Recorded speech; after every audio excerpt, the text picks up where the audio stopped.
তুমি যেমন তেমনই সুন্দর। নিজেকে সুন্দর বলো, নিজের সঙ্গে সময় কাটাও, নিজেকে ভালোবাসো, নিজের মতো করে বাঁচো, নিজেকে নিজের মতো করে ব্যস্ত রাখবার চেষ্টা করো, নিজেকে ভালো রাখবার স্বার্থে।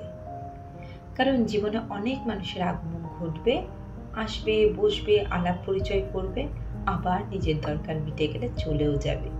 কিন্তু শেষমেশ তোমার নিজের সঙ্গে নিজেকেই থাকতে হবে। তাই তুমি যেমন তেমন থাকারই চেষ্টা করো। খামোখা কারোর জন্য নিজের শখ, আত্মসম্মান, তোমার নিজের নিজস্বতাকে জলাঞ্জলি দিও না। একেবারে অন্যের ছাঁচে ভরা পুতুল বানিয়ে ফেলো না নিজেকে। তার সামনে নিজেকে সুন্দর দেখাতে তার পছন্দ মতো কার্যকলাপ করো না।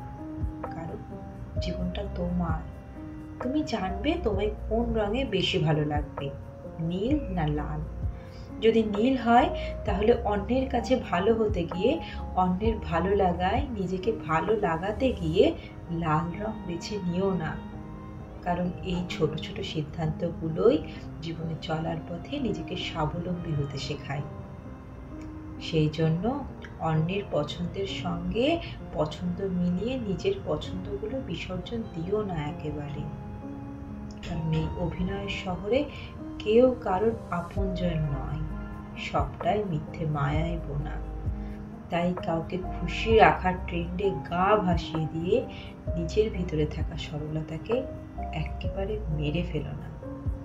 কারণ বাস্তব বড়ই কঠিন।